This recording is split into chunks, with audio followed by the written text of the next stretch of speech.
For home shoppers in the United States, especially as more Bay Area employees are able to work from home and look for more affordable housing. Brandon Haefele with Catalyst Mortgage joins us now to talk about the housing market.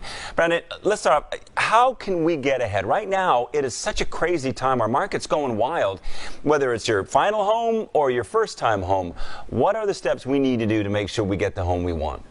You know, really right now, it's get pre-approved. It is such a hot housing market. You know, we have homes that are being listed and they're being snatched up within 1 week. 1 week from a home being listed to actually getting in contract. So you really have to be on board, be pre-approved, and be ready to go. And a lot of times when people are house shopping, I know I like to kind of look around and, oh, well, maybe on this offer on this one, if we get it, great. We can't do that this time around.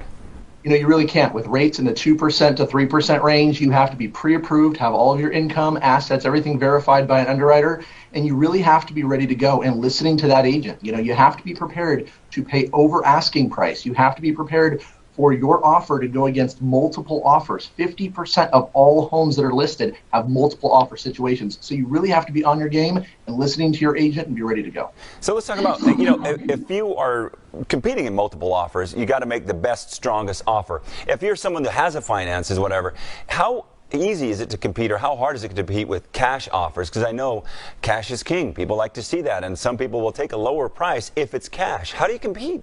You know, really, and that's a perfect example of making sure that you're listening to your real estate agent, but you're being more strategic. You're writing a letter to the seller, letting them know exactly, you know, your family, maybe a picture of your kids, why you want to live there.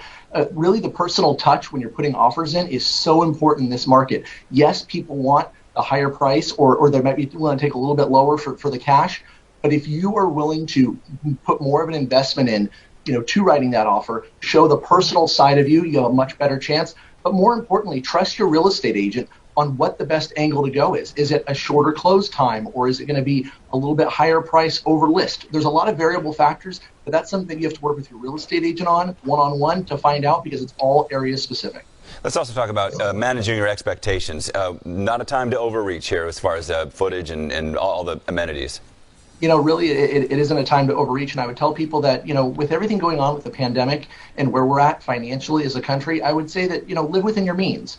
Don't try to get that big, expensive house if it's going to maybe put you into a financially tough standpoint on a monthly basis. Just be realistic. Look at what you're comfortable with, and really what's going to be able to let you live life, but not be, you know, cash poor from buying such a big, expensive house. Brandon, great advice as always. Love chatting with you and you give us a great perspective. Thanks for joining us this morning.